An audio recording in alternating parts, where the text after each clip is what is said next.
यही भेजे जाते हैं। तो उनका तुम क्या कर सकते हो? अगर तुम हो भी जिब्रील तो तुम क्या कर सकते हो? जिब्रील ने एक नारा मारा, जैसे ही नारा मारा सारे पहाड़ हिलने लगे जिब्रील के नारे पे। कि अगर मैं चाहूं तो इस कायनात को एक नारे में हिला दूं। नूह ने कहा ये नारा क्या है जो तुमने लगाया? अगर मैं बता दूंगा आप कहेंगे वाह वाह हर मौका निकाल लेते हो। जिब्रील ने कहा था या आले,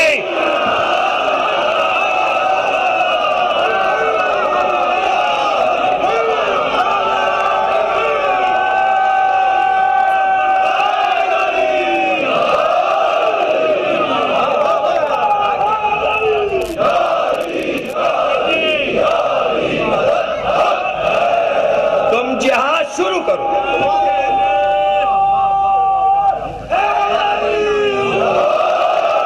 तुम जिहाद शुरू करो। अच्छा ये अजीब जिहाद है कि सिर्फ कहना है कुलू ला इलाहा इल्लल्लाह, उधर से पत्थर आ रहे हैं, पत्थर खाइए। पता चला कभी जिहाद ऐसे भी होता है कि मारना जिहाद नहीं है, अपने आप को जख्मी करना भी जिहाद है, लेकिन जान से नहीं जाना है, जिंदा रहना है और सब्र करना है। न बम बांध के जाना जिहाद है, न शियों को मारना जिहाद है, दोनों जिहाद नहीं है।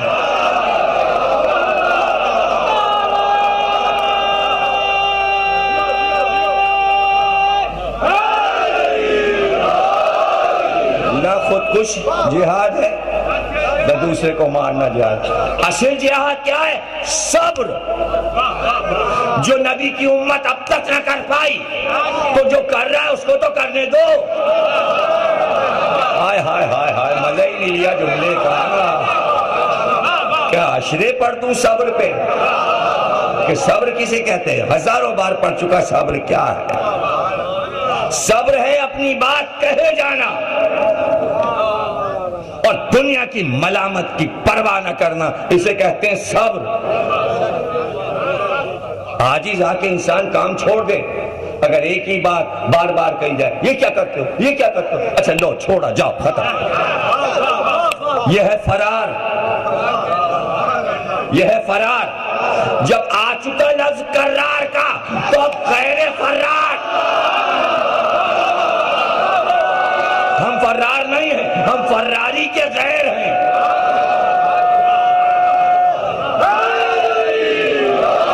छोड़ना नहीं है, छोड़ना नहीं। दलीलें ना होती तो छोड़ भागे होते। साइंस होती रहेगी, तरक्की होती रहेगी, हम दलीलें देते जाएंगे। शैतान अपना काम करता जाएगा, वो एक से एक चीजें, वो गाफिल थोड़ी है, उधर उनसे तो साइंसी चीजें बनवा रहा है। और मुसलमानों क्या क्या करता फिर रहा है? खरीदो इनको, खरीदो, रागिब करे, मांगो मांगो, F16 मांगो, चाइना का सामान मंगाओ, कोरिया का मंगाओ, नए नए टीवी, नए नए मोबाइल, रोज कंपनियां मुतारिफ, ये कर देंगे, ये ले लो, ये पैकेज, ये ले लो, ये सस्ता, पता कुछ नहीं, बस सस्ता है, लिए जाओ, मोबाइल पे मोबाइल, कार्ड पे कार्ड डाले जाओ। घर में जब तक लगा था तो कहते थे 1000 का बिल आ गया, अब 5000 महीने में हो गए, अब कोई बात ही नहीं। इसलिए कि ये है शान, गाड़ी चल रही है, अब पीछे से कौन आ रहा है, कौन जा रहा है, बस आप ईजाद है। किसकी ईजाद है? वह है। अभी तो आप घर से निकले, ये अभी बेगम का फोन आ गया, हाँ वो भूल गई थी कहना अदरक लेते आइएगा, सारा सौदा लिखा दिया था मगर सब चीजें, ओहो अच्छा अच्छा अच्छा। फिर 2 मिनट के बाद और आगे बढ़े, जब फिर एक और फोन आ गया, हाँ बेगम, अरे भाई बच्चा रो रहा है, हाँ फिर वो भी लेते आइएगा। ये है मोबाइल, ये हो रहा है, सुनते ही नहीं, हारन पे हारन दिए जाइए। अच्छा बात बेगम की नहीं सुन रहे होते, म्यूजिक सुन रहे होते, पसंदीदा म्यूजिक चले जा रहे हैं, तो अजीब चीज निकली। अच्छा देखिए, जिन्होंने इजाद किया उन्होंने जुर्म करार दे दिया अमेरिका और यूरोप। कार चलाते में आप मोबाइल सुन नहीं सकते, आप तार निकाल के कान में ठूस लीजिए, घंटी वहां बजेगी, बात हो जाएगी, वो सब कर ले। ये आप ये नहीं कर सकते। अच्छा यहाँ ये शान, अच्छा ये शान मजलिस में भी दिखाई जाती है। उठेंगे भागेंगे जाएंगे वो, अरे हमने मजलिस में भी शान दिखा रहे हैं मौला को। मौला मोबाइल,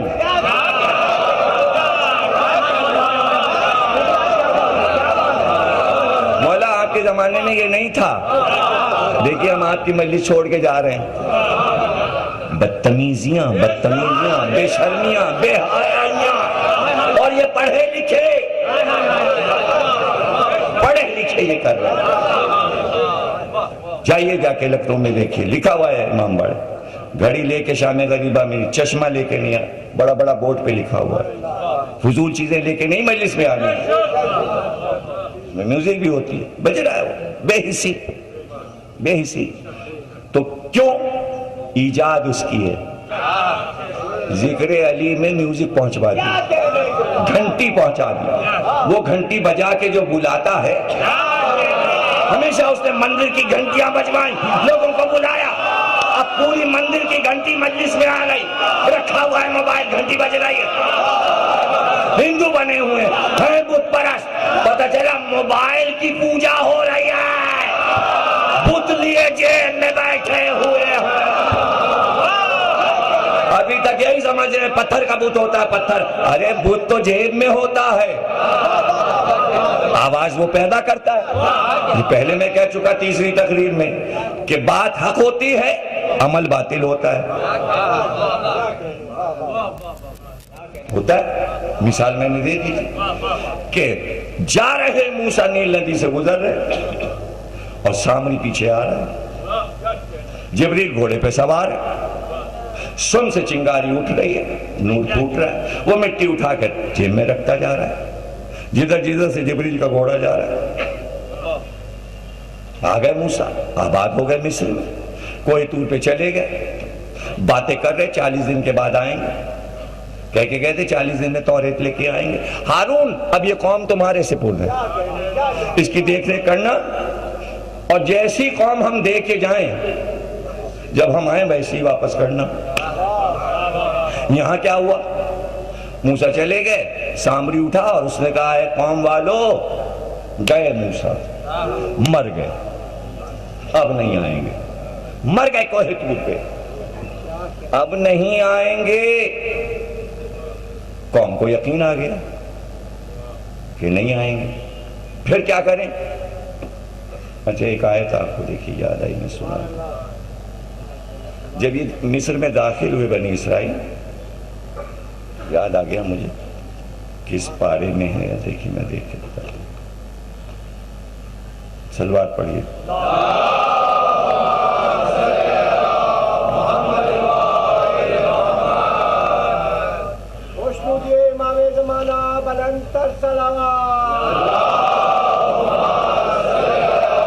हाँ ये देखिए 7वां सूरा है, सूरह आराफ। जैसे ही बनी इसराइल मूसा के साथ आए तो उन्होंने देखा मिस्र में बड़े बड़े बुत लगे हुए हैं। अब इनकी जब ललचाई तबीयत बुतों को देख के, हुस्न, कशिश, शैतान तो कशिश खींचता है, ये तो शैतान की जायदाद में कशिश है। बाजार गया, ये ले लो, ये खरीद लो। आप न कहेंगे तो वो बिनते हवा कहेंगी, ले ही लो। अब आप मजबूर हो गए, आप तो नहीं ना आदम की औलाद, तो ये सुन लीजिए आप। और हमने बनी इसराइल को दरिया के पार उतारा, 138वीं आयत है सूरह आराफ की। और वो एक कौम के पास आए, यानी जो कौम वहां आबाद थी, जब दरिया के पार उतरे तो उस कौम के करीब से गुजरे जो अपने बूतों की इबादत में बड़े एहतमाम से मशगूल थे। राम राम राम राम राम राम, घंटियां बज रही थी, बुत परस्ती कहते। कुरान है, तारीख वो पढ़ रहा था, वो रोक दी। आए थे, अब तो किसी को हवाला तो नहीं चाहिए, वो अपना मशगूल थे बुत परस्ती में, मूसा और उनकी कौम साथ। तो उन्होंने, बनी इसराइल ने मूसा से कहा ए मूसा, हमारे लिए भी कोई ऐसा ही अल्लाह मियां बना दो बुत का, हमारे लिए भी एक बुत बना दो। यह है नबी के साथ कौम है और करिए एक अल्लाह हमें बुत का बना दो। ये अल्लाह बयान कर रहा है कि ये किया इस कौम ने। तो अब मूसा ने क्या कहा? इतना मजा आता है ये आयत पढ़ने में मुझे, जो मूसा का जवाब है, इतने मजे का जवाब। ए मूसा, माबूद बना दो इसी तरह का, हमारे लिए भी एक माबूद बना दो। तो मूसा ने कहा, वाकई तुम एक जाहिल कौम हो,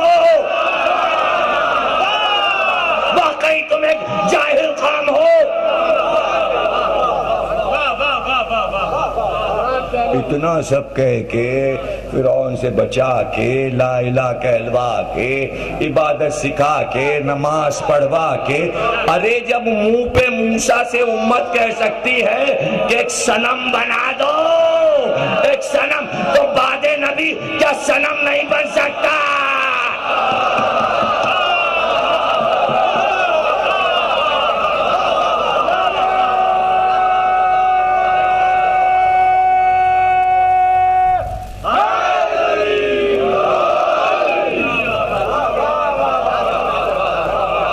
कह रहे हैं बुत बना दो, कहा तुम एक जाहिल कौम। तो तय हो गया, जो सनम बनाए, जो सनम तराशे, वो एक जाहिल कौम है। मौला अली ने कहा बुत तराशे गए, सनम तराशे गए। हसन बसरी को बसरे में देखकर अली ने कहा, यह है इस उम्मत का सामरी। नहजुल बलागा में यह है इस उम्मत का सामरी, यह है सामरी। तो सामरी हर कौम में होता है, हर अहद का सामरी होगा। अब सामरी का काम क्या है? सिंबल किस चीज का है सामरी? सामरी किस चीज का सिंबल है? मूसा मर गए, पहली बात तो सामरी ये कहता है नबी मर गया। सामरी पहले ये कहता है नबी मर गया, अब नहीं आएगा। उसके बाद का लो तुम्हारे पास कितना माल है निकालो। अब सामरी ये कहता है सबका माल कब्जा करता है, लाओ किसका माल है, तुम भी लाओ माल, तुम भी लाओ, तुम भी लाओ, और जो ना दे उसका छीन लो, कब्जा कर लो। यह है सामरी का काम। मूसा का सामरी, बनी इस्राइल का सामरी, यहूदियों का सामरी। ला जितना जेवर और सोना है सब ले आओ। ले आए सोना, कहा हम तुम्हारे लिए खुदा बनाएंगे। खुदा काहे से बनेगा? सोने से। आपको पता ही नहीं इस वक्त खेल क्या है पूरी दुनिया में? जिसके पास ज्यादा सोना वो बड़ा, वो सुपर पावर। सोना पहुंचता कैसे? ये सब एक कहानी है इकोनॉमिक्स की, मैं आपको कैसे बताऊं? ये स्टेट बैंक का मसला क्या है मैं कैसे बताऊं? तकरीर बदल जाएगी, मौजूद दूसरा हो जाएगा, बैंकिंग का मसला आ जाएगा, पूरे वर्ल्ड का मसला आ जाएगा। इतने बैंक क्यों खुल रहे हैं? स्टेट बैंक मजाज है, उतने ही नोट छाप सकता है और छाप के फैला सकता है जितने का सोना बैंक में रखा है। अगर 1 तोला सोना रखा है तो उतना ही, अगर 21,000 रुपए तोला सोना है तो 21,000 रुपए के नोट छाप सकता है। 5 मन सोना है उसी कीमत के नोट छप सकते हैं, न कम होगा न ज्यादा। यह है इकोनॉमिक्स का उसूल। दुनिया में सबसे ज्यादा है डॉलर, इसलिए कि सारी दुनिया का सोना अमेरिका ने खींच लिया, इसलिए कि सबने अपना माल वहां रखवाया हुआ है। सोना वहां रखा है, डॉलर चल रहे हैं, डॉलर चल। तो मंदिर में बुत है सोने का, सिक्का चल रहा है उस बुत का, नहीं समझे? ला इलाहा नहीं, ला इलाहा का सिक्का नहीं है। सनम परस्ती जारी है, बुत परस्ती हो रही है। लोग समझ रहे हैं बुत परस्ती खत्म हो गई जमाने से।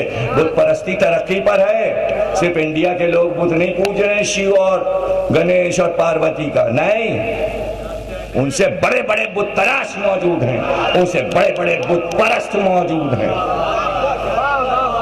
बुतों की दुनिया आबाद है, शैतान खुश है। तो ये था मसला सोना जमा करने का। सामरी बना सुपर पावर, सोना आया, सबने सोना दे दिया, लालच थी खुदा की, खुदा बनेगा। उसने उस सोने से एक बछड़ा बनाया, बछड़ा सोने का बनाकर गलाकर सारे सोने को सब जेवर एवर तो गए, कान के झाले और गले का नेकलेस और हाथ के कंगन और कड़े और पचलड़ी और ये और नौनगा, जो भी जेवरात हों उस जमाने में, सब खुदाई में निकलते हैं जेवर, जेवरों के नक्शे नहीं बदलते। उसने सब जला के पिघला के टाके अलग हुए, सोना निकल आया, उसका बनाया एक बछड़ा, बछड़ा बनाया, बछड़ा बना के उसने बीच में रखा, कहा अब इसका रक्स करो, तवाफ करो। सबने जनाब तवाफ करना शुरू किया और कहा जैसे जैसे तुम नारे लगाते जाओगे इसकी जय जयकार जय जयकार जय जयकार करते जाओ, अभी ये बोलेगा, अभी ये बोलेगा, जैसे ये बोले सब सजदे में झुक जाना। नकल कर रहा है अल्लाह की, नहीं समझ रहे हैं, वहां से आइडिया चुरा के ला रहा है। आदम बने थे मिट्टी के, इसने दिखाया सोने का और ये बोलेगा, गोया अल्लाह से ज्यादा सुपर हो गया। अल्लाह के पास है मिट्टी, सामने के पास है सोना, तो ज्यादा ताकतवर बना कि वो तो मिट्टी का पुतला बना के रह गया और रूह फूकी। देखना हम सोने में रूह फूकेंगे।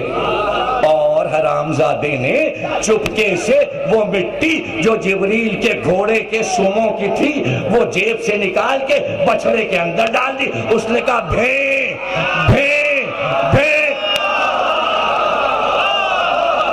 सब सजदे में गिर गए, सब सजदे में गिर गए, सब सजदे में गिर गए, सामरी पे ईमान ले आए। कहां समझे बात, तीसरी तकरीर से समझा रहा हूं। बात हक होती है, अमल बातिल होता है। घोड़े के सुमों की मिट्टी हक थी, अमल सामरी का बातिल था। ला इलाहा इल्लल्लाह हक है, लेकिन मुसलमानों का अमल, इसलिए क्या अली वलीउल्लाह को नहीं माना।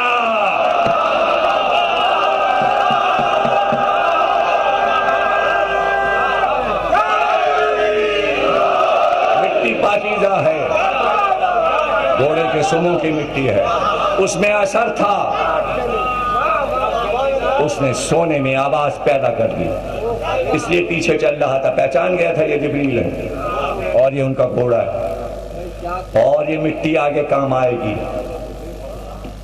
वो बोल दिया मूसा आए, उन्होंने देखा सब लगे हुए हैं बछड़े की पूजा में, कैसे छोड़ के गए थे, क्या हुआ, सामने आए हारून, तौरेत उठाए हुए थे, उसमें पत्थर के ऊपर सारी तौरेत लिखी थी। जैसे ही उन्होंने देखा सारी कौम बछड़े की पूजा कर रही, उन्होंने तौरेत फेंक दिया, चकनाचूर हो गई आयात तौरेत की, गुस्से का आलम।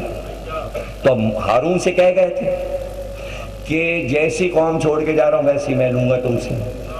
तो भाई का गरिबान पकड़ लिया, गरिबान पकड़ा, दाढ़ी पकड़ा, ये क्या हो रहा है हारून, तुम्हारी मौजूदगी में ये क्या हुआ।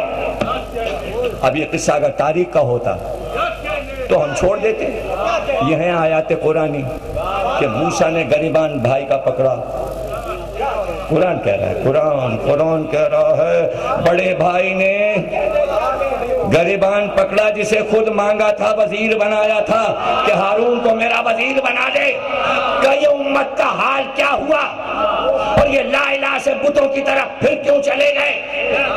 मैं तुमसे पूछता हूं ये क्या हुआ। तो अब हारून ने जवाब दिया, मेरे माँ जाए मेरा गरिबान छोड़ दो। हाय कुरान के मैं फिदा जाऊं कि बात अल्लाह ने छुपाई नहीं, खुल के बयान कर दी। परवरदिगार ये तो दो भाइयों के राज थे, छुपा लेता तो हमें क्या पता चलता, क्यों कुरान में ये सब कुछ बयान कर दिया कि भाई ने भाई का गरिबान पकड़ लिया और गुस्सा आ गया और कहा ये कौम बुत परस्त कैसे हो गई, अल्लाह को छोड़ के ये बछड़े को क्यों पूजने लगी, ये सामरी कहां से आ गया। कम आ जाए हमें कुछ न कहो, तुम्हारे जाने के बाद इस कौम ने मुझे कमजोर कर दिया। हमारा कोई साथी न रहा। हम आवाज देते रहे कोई मददगार आए, लेकिन कोई मदद करने के लिए ना आए। हम अकेले पड़ गए, हम मजबूर हो गए, ये बुत परस्ती करने लगे। हम क्या करते? मूसा रोने लगे, हारून भी लिपट के रोने लगे, ये क्या हो गया। बस यही है मसला, जिसे वजीर बनाया था उससे उम्मत मांगने आए हैं। उम्मत हो गई बुत परस्त। रसूल अल्लाह ने अली से कहा, जैसी कौम दे के जा रहा हूं वैसी लूंगा। अली ने 25 बरस बुत नहीं पूजने दिए। का रसूल अल्लाह, हमने बुत नहीं पूजने दिया। कहां हारून, कहां अली।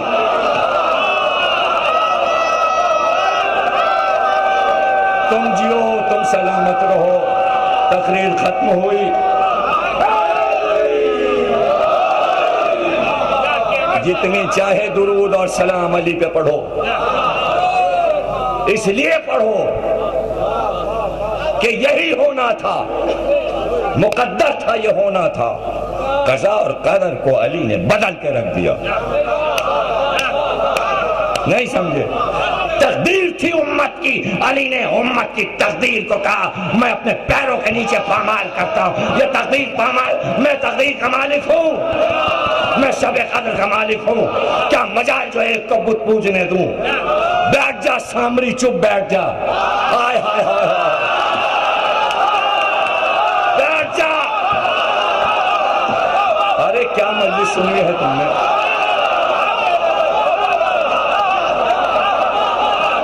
बुत परस्ती नहीं होने देंगे। 1,24,000 अंबिया की मेहनत है, तोड़े हमने हैं। अब टूटे हुए फिर जोड़े नहीं जाएंगे। जो टूट चुके वो टूट चुके, जिनको मैं पामाल कर चुका अब वो उठाए नहीं जा सकते। तू भी बैठ जा, तू भी बैठ जा, तू भी बैठ जा।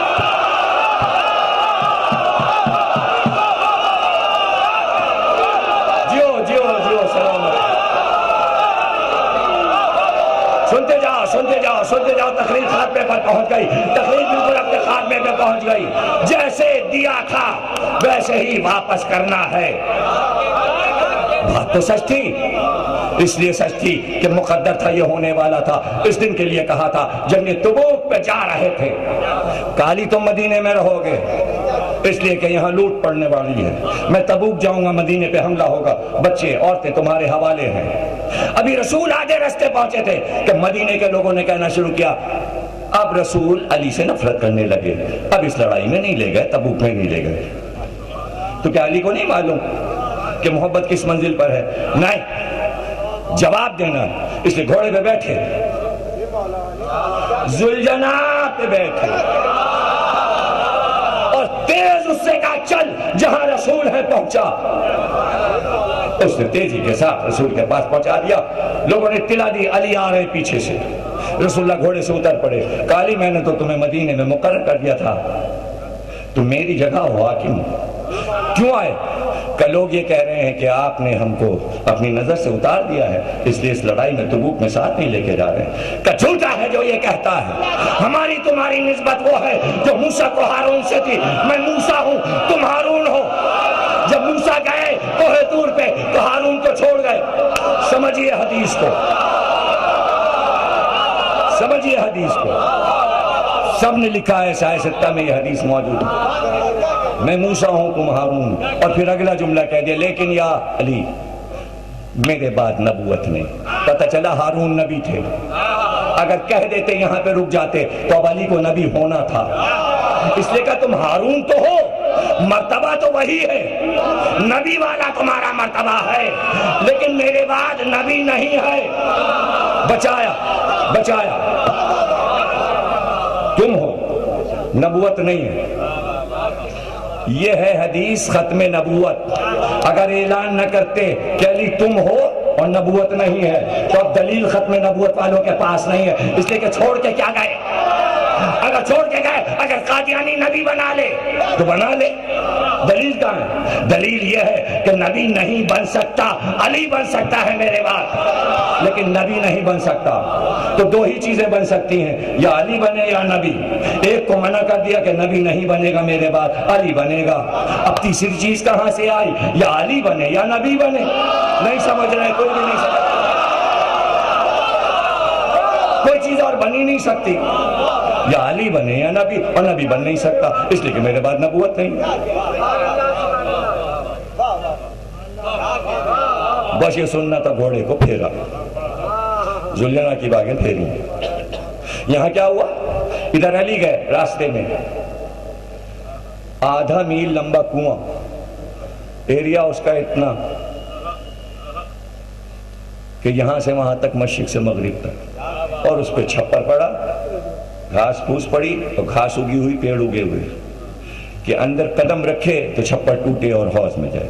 और हौज के अंदर नेज़े तिरछे करके यूं लगाए गए, नो के ऊपर खंजर तलवारें, मालूम है घोड़ा आ रहा। अब जुलझना तेज चला, जैसे ही उस गड़े के करीब पहुंचा, घास थी, पेड़ थे, आहिस्ता आहिस्ता उसने रुकना शुरू किया। देखिए सवार को मालूम हो जाता है, सवार को फौरन पता चल जाता है कि सुस्त पड़ रहा है, रफ्तार में कमी आ रही। जैसे ही रफ्तार में कमी आई, अली ने कहा क्या बात है, रुक क्यों रहा है?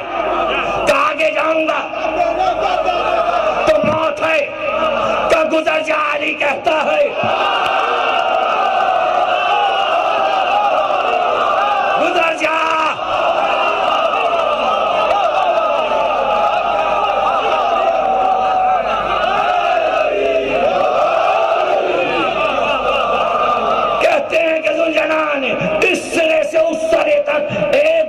की ऐसा लगा हवा पे उड़ा, इसीलिए कहते हैं जुलझना, जो परों के साथ हवा पे परवास करे, लोगों के समझ में जुलझना नहीं आता। और उधर जाके उसने दम लिया, रुका। अली ने लजाओ में फरस को खींचा और एक बार घोड़े से उतरे और तमाम लोगों से जो वहां खड़े थे कहा हटाओ, इस जगह को खोदो। तो जुमले सिर्फ ये लिखे, मनाकिब शहर आशोक किताब मशहूर है, उसमें सिर्फ ये जुमले लिखे कि जब घास हटाई गई तो उस कुएं में अली ने अजायबात देखे। उस अजायबात को बयान करने के लिए एक पूरी तकरीर चाहिए, मेरा मौजू नहीं है। अली मदीने वापस आ गए, इत्मीनान के साथ अली वापस आ गए। ये तो चंद दिनों की बात थी, जुमला जाया ना कीजिएगा। 40 दिन के लिए मूसा गए थे और 40 दिन में वापस आना था। 40 दिन ज्यादा नहीं होते, लोग पूछते 40वां क्यों होता है। अरे यहूदियों का 40वां हो गया, मूसा की आमद पर 40 के दिन, पूरी उम्मत का 40वां हो गया। हर चीज 40 दिन पर है, पढ़ लो किताबों में। 40 दिन 40 दिन 40 दिन में कुछ राज हैं, पहले उन सारे 40 दिनों के राज मालूम कर लो, हम अपने चेलम का राज बताए देते हैं। जाओ मूसा से पूछो कि 40वें दिन वापस क्यों आए, तो हम कल तुमको बता देंगे कि हुसैन का चेहलम क्यों होता है। और अगर राज जानना है तो जाओ अभी जहाज पे उड़ के पहुंचो और बगदाद में उतरो, मगर उतर नहीं सकते, इसलिए कि जितने जहाज लंदन से, अमेरिका से, ज़ाहिर के पाकिस्तान से जा रहे थे सब रुकवा दिए गए। बगदाद के एयरपोर्ट पे जगह नहीं है, सड़कों पे जगह नहीं है। अब ज्यादा जहाज ना भेजिए, 1 करोड़ 1.5 करोड़ ज़ाहिर हो चुके, अब जगह कहाँ है, पूरे मुल्क में जगह कहाँ है। अरे मक्के शहर में मजमा होता है, पूरे अरब में मजमा नहीं होता। हुसैन का मजमा पूरे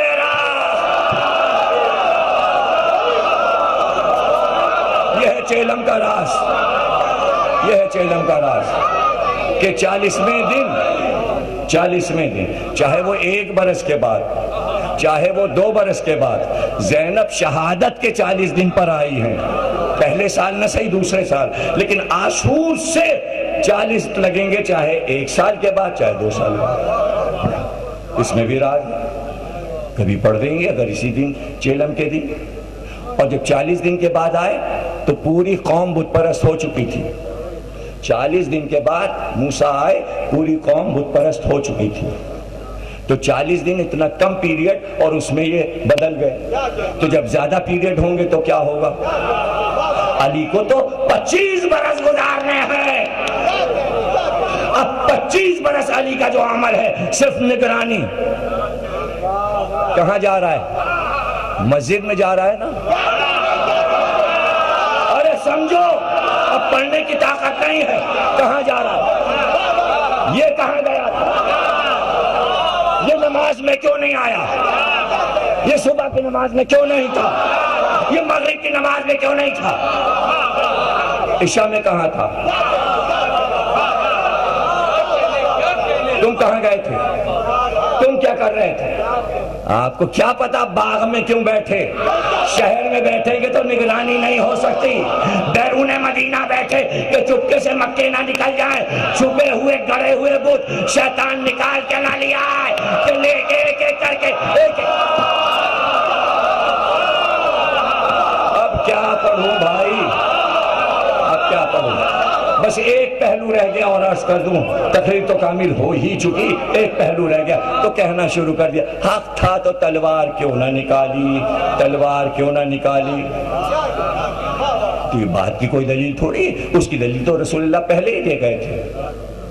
रसूलुल्लाह सारी दलीलें अली के लिए दे के गए थे कि आप बाद में तारीख में ढूंढिए कि तलवार क्यों ना निकाली। रसूलुल्लाह ने पहले ये कहा, अली तलवार खींच लेना, तलवार खींच लेना, बशर्ते 40 आदमी तुमको मिल जाएं। हारून को 40 आदमी नहीं मिले, बुत परस्ती होने लगी। अली को भी 40 नहीं मिले, मगर बुत परस्ती नहीं होने। जुमला ये है, 40 नहीं मिले अली को, मगर बुत परस्ती नहीं होने दी। एहसान अली का एहसान।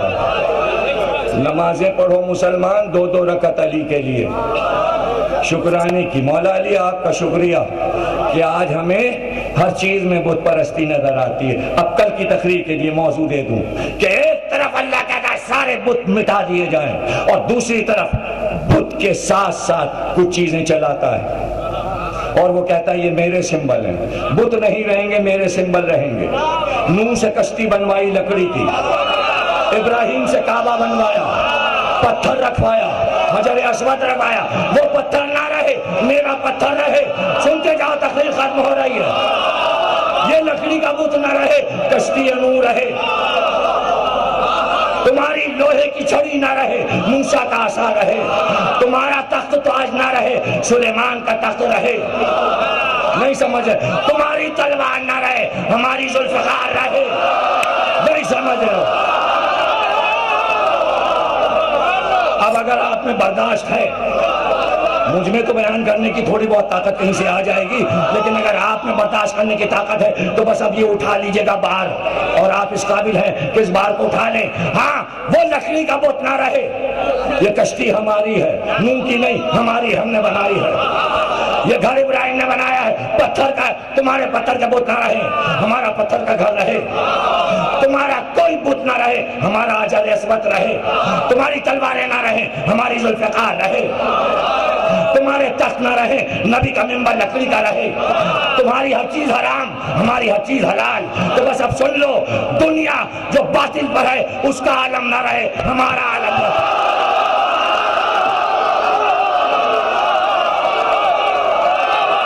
सुन लो, सुन लो।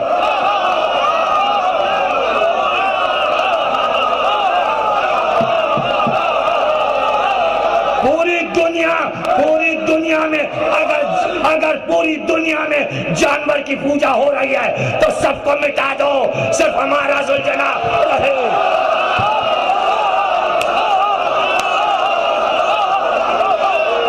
दलील दे चुका। कश्ती नूह रहे, दुनिया के जनाजे जहन्नुम में जाएं, हमारा ताबूत रहे, लकड़ी का ताबूत रहे, कश्ती नूह की तरह चलता रहे।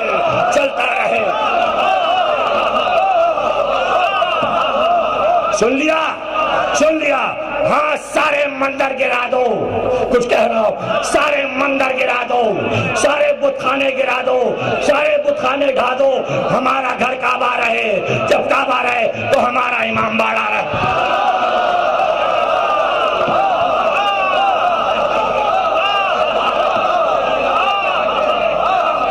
इस पे कल तकरीर होगी, क्योंकि बुत मौजू है। तो हम पर इल्जाम ना आए कि हम बुत परस्त हैं। हम समझाएंगे बुत में और अलम में क्या फर्क है, बुत में और जुलजना में क्या फर्क है, बुत में और मेंबर में क्या फर्क है, बुत परस्ती में और आजादारी में क्या फर्क है। आजादारी आसमान पे होती है, बुत परस्ती जमीन पे।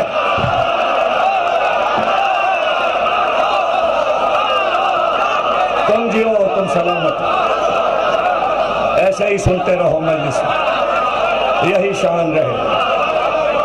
आजादारी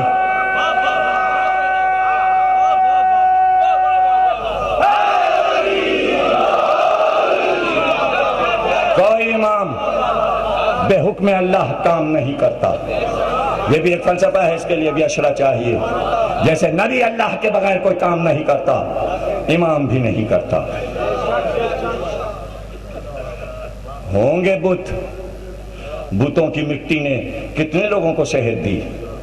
जरा सी मिट्टी करबला की, सैयद सज्जाद उठा लो, शिफा है, शिफा है। सजदिगा बुत नहीं है, ये भी फलसफा समझा देंगे। खुशबू है, जिंदगी है। चेलम के दिन चले सैयद सज्जाद, तो ज़ैनब ने कहा थोड़ी खा के शिफा ले लो। जुमला अगला कहाँ कहा मैंने कि आप रोने लगे। ज़ैनब ने कहा बेटा थोड़ी खा के शिफा ले लो, सुगरा बीमार है।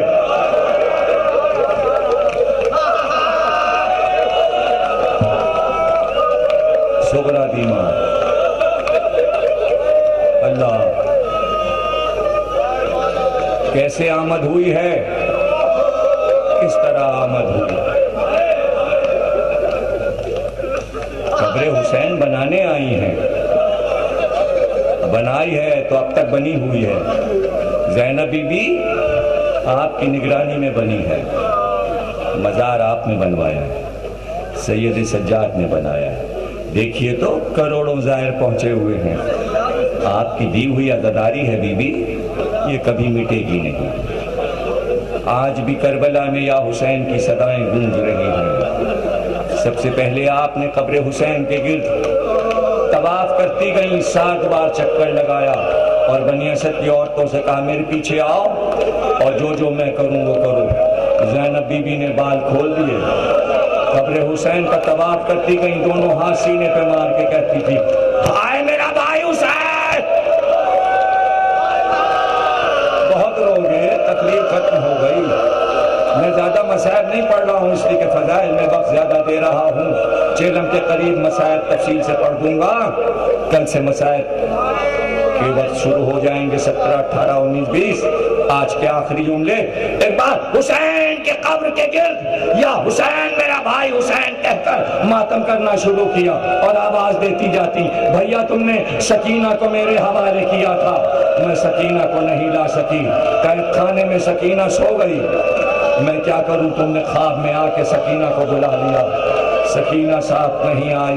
मातम करते करते कभी कहती अरे मेरा लाल अली अकबर, कभी गंजे शहीदा की तरफ देख कर कहती अरे मेरा कासिम। एक एक का मातम करके एक बार इशारा किया कि मेरे साथ आओ। ज़ैनब कब्र हुसैन से आगे चली और पूरा काफिला पीछे पीछे चला। अब जो ज़ैनब चली तो सबने देखा रुख फुरात की तरफ था। अब ज़ैनब या हुसैन नहीं कह रही थी, बल्कि कहती जाती थी मेरा भाई अब्बास, मेरा भाई अब्बास। और फिर कब्र के करीब पहुंच कर कहा अब्बास ज़ैनब आई है। जुमला सुनोगे और जुमला ये कहा अब्बास चादर में नहीं आई, खुले साथ। अब्बास की कब्र पे ज़ैनब आई है। यह है अरबईन, इसका नाम है अरबईन। 40 दिन के बाद बहन ने करबला की सरजमीन पर मातम किया। मातम करते करते 7 दिन कहते हैं कि गांव गांव टूट पड़ा जब सबको पता चला हुसैन की दुखियारी बहन कब्र पे आई है। जिसने सुना आसपास के सारे दहकान किसान टूट पड़े, बीबियां औरतें आ गई ज़ैनब के पैर छूने के लिए। साथ में मातम करने के लिए 7 दिन तक करबला की जमीन कभी हिलती थी, कभी ठहरती थी। ज़ैनब रातों दिन मातम करती रही, या हुसैन, या हुसैन, या हुसैन की सदा थी। एक बार तकरीर का आखिरी जुमला सैयद सज्जाद ने कहा, सोगरा से चल के मिलो, पुपी घर चलो, पुपी मदीने चलो। नाके आए, जैसे ही सब सवार होने लगे, एक बार ज़ैनब ने मुड़कर आवाज दी, अब्बास